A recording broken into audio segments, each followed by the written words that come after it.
Hi everyone, it's a pleasure to be here.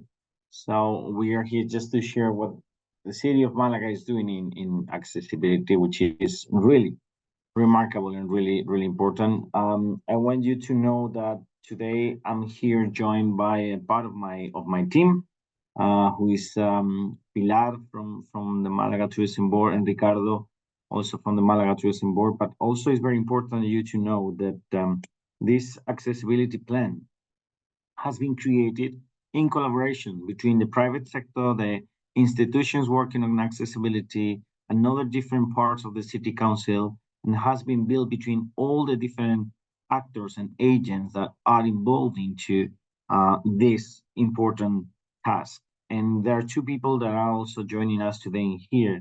One of them is Alfredo de Pablos. He's the president of the institution who englobes and who includes almost 72 associations of people with all kind of disabilities from the city of Malaga.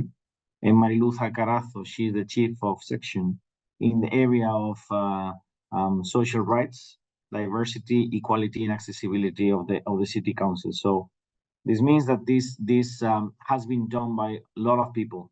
This project has been created for a long time, and it has involved a lot of people. That I think is one of the most important things if you want to do this in your home countries and with your institutions. You need to listen and you need to involve as much people as possible because the success of the project depends directly on that. Um, it was said that if you want to go fast, go alone, but if you want to go farther, you want to go in company. So that's the point. So I'm going to be very short because there are a lot of interesting insights today, this morning here. And I want to explain you very briefly what we've done and what we have in the future. We have prepared for the near future to do from the city of Malaga since we became INSTO members the last year. Some of my presentation is in Spanish in the slides, but I will translate. What I want to tell you first is how to manage the governance of the accessibility at the destination. We really considered in the past that we really had to know what was the situation and how was accessibility taken into consideration in the city of Malaga. So we were the first city council in Spain to create the accessibility area within a city council. That was a remarkable thing because we took very seriously this challenge for the city because we don't think accessibility as something for disabled people. We think as a global benefit for everyone, every citizen of the city and every visitor of the city. And thanks to that creation, we in the city of Malaga put into practice the first law on accessibility, local law on accessibility, just to guarantee the accessibility access of everyone. Due to these initiatives, very short initiatives we did, but very remarkable, we were awarded by many different institutions. The European Union called us in 2019 as the most accessible city, also in share with Copenhagen. It was a European Commission award. And also we were very well evaluated by the European Commission in 2020 that did make us become the smart European city, smart tourism European city during the what was the COVID year, but we worked very hard to make as much as we wanted. And of course, something remarkable as well is that we are members of the intelligence tourism destinations of Spain, which is the most important in the world because this is really advanced and in our concrete topic of accessibility. We are finishing now our strategic plan 2021-2024, and we made some remarkable points on accessibility that we have reached, and we will tell you. And we are excited to announce very soon the new strategy tourism plan 2025-2028, which will be really remarkable as well. In this plan that is already finishing, we wanted to create the accessible tourism plan. We have done it with all the institutions that I mentioned to you, and we wanted to just educate people and visitors about accessibility practices and best practices that the city was being creating. So we made a lot of actions on informing and educating people and educating about accessibility, and we improved the accessibility of the digital channels of the tourism promotion. and the physical channels of the tourism promotion. We make it happen thanks to this collaboration that I mentioned to you before, and we are the only one city council in Spain that we have the board on accessible tourism. The board on accessible tourism includes these 72 associations that I mentioned to you, also the Málaga Tourism Authority, Málaga Tourism Board, and also the accessibility area, and also lots of development institutions working on civil rights and accessibility. And we have monthly or bi-monthly meetings where we put into practice different ideas coming from previous meetings. And we also talk about new achievements that we want to reach. Because the good thing is that this is not words and this is not a plan that you leave in the drawer and you finish. We are doing a lot of actions. And we've been very successful with the different actions just because we all are doing all together. The priority activities we made was to increase the knowledge of the offer accessible for people, the education on tourism accessibility to public servants. That was very important because when they have to contract with different companies, they need to know the requirements on accessibility, educational activities, and to make much more sensitive to people on the private sector on how to deal with this accessibility, because the data that Igor shared with us, that was very, very interesting on how many people needs this kind of facilities when traveling. So we wanted to ensure that everyone has access to the information, and our digital path, our customer journey in the digital information system of the city of Malaga is totally accessible, no matter your disability. As a strategy actions, we also made some workshops on educating to the travelers on the facilities on accessibility in the city of Malaga. And we improve streets, sidewalks, public areas, the events of the city, the festivities of the city. They are all actually currently totally accessible. So ongoing improvements, we are, as I mentioned to you, working on the Accessible Tourism Board. And also we have included last year the last new brand accessible tourism criteria in the signals of the city in order to have a better visibility internationally. So some actions that we took in practice in the plan, it's different routes, accessible routes. We knew that the people in the city of Malaga, they come to visit many things because we're a city that we, as a hometown of Picasso, we are well known, and we have one of the most ancient cities in Europe with plus 3,500 years of history and a lot of civilization. So you can imagine the heritage and the things you have to offer for travelers when coming to visit us. But we realized that for disabled people, we didn't have concrete routes to make it easy the visit in our city. So we made a lot of routes for them, specifically created for disabled people, in order that they can enjoy as easy as anyone, people with any disability, they can do it. So we went with the sailor neighborhoods, Palo Pedregalejo. We made one for the much more port side Malaga, which is Malagueta. This is Centre Pompidou, is the only one Pompidou museum out of Paris, and it's totally accessible as well. We made the Soho neighborhood route. This was in collaboration with the different shop associations of Soho neighborhood, which is, we'll say, the much more modern and art-based neighborhood where Antonio Banderas, he has his own theater. And the industrial heritage, Malaga in the two centuries ago was very important on iron production. And we have a lot of factories that now are cultural areas, amazing art centers, and we all prepare without any problem for disabled people, no matter the disability.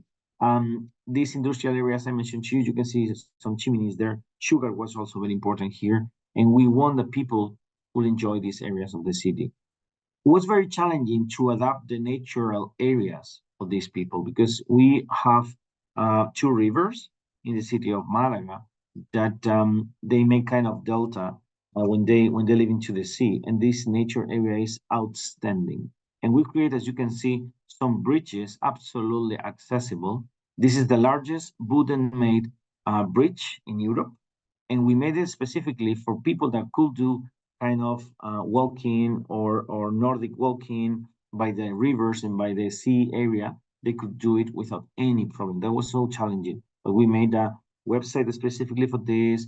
an app specifically for this, when you can track all the different areas that you can do if you are disabled. And of course, through the historic neighborhoods of Malaga, we also create another route. We have now some more routes on development, as the Picasso route and the Sephardi and the Phoenician route as well. But I want to tell you more specifically, what are the more impressive achievements that we've done in the city of Malaga. We have achieved a total 100% accessibility in all the technology and online tools of the city of Malaga. We wanted to ensure accessibility to technology and the online promotional tools, so anyone with any disability, they can access to this information easily. We wanted to support the private tourism sector. When the private sector, they saw how we work on this very seriously, they came to us, okay, I want to make it also in my company for my clients. So we provide support to the tourism sector of the city to help them to reach all the different achievements and all the different goals that they have. We wanted to create signage, city signals, that will include total accessibility, not only braille, but also sound, and we make it happen. Last year, we made a contract, and it's all going about to be created almost in 2 months. And all the signage of the city is going to change for this one, including. We improved the Euro taxi service in the Palo Pedregalejo neighborhood, which is the sailor neighborhoods. That was a tremendous success, because now the people can go to the sailor neighborhoods no matter their disability. And something very important, because as you can see, we've done many things, and there are a lot of people involved, but who coordinates this? Because all of us will have different tasks to do within our daily tasks, but we have promoted the role of the accessibility delegate. The accessibility delegate in the tourism sector, he has to oversee and improve the different conditions of accessibility of the offer of the city. So we have kind of police always checking out if it's working properly and what we have to improve, which is also necessary. We improved the accessibility of the streets and the public spaces. That was also very important. All the sidewalks of the city, all the pedestrian areas. We are the city in Spain with the largest kilometers of pedestrian areas. And as I told you, in popular events and festivals, we improved the total accessibility to allow anyone to enjoy our culture, tradition, folklore festivals that we have in the city of Málaga. Of course, we promote the sensory and cognitive accessibility. As I mentioned to you, we work for any kind of disability in the city, and we have included the installation of induction loops, sign language video interpretation services, and adapted guide tours in the museums. That was very important, because we have plus 30 museums in the city, and all of them have availability for adapted guided tours. For us, it's very proud to promote ourselves as an inclusive destination. We have worked very hard on doing this, making it happen, and we're doing benchmarking actions for any destination that wants to learn from us. We're traveling the world to spread the word on how easy it is. There is determination and collaboration, and the commitment that has to be very, very, very serious, but it's possible to do it. So anyone that wants to learn from us, will be a pleasure to share, because Insto is just for this. And training and awareness, we offer training in accessible tourism to all the municipal public servants, to all the private sector, as I told you, and we develop thematic manuals and good practices on accessibility in museums, in tour guides in the streets, in the hotels, etc., etc. So just for finishing, some more additional remarkable ideas on accessibility in Malaga. We have the Sustainable Urban Mobility Plan that sits in different routes in different phases. Until 2025, we've done 15 kilometers of routes that I showed you before. Until 2030, we want to do another 14 kilometers. In the long term, another 7 kilometers of routes for disabled people. Our guided tours, as I mentioned to you, is the second most remarkable thing.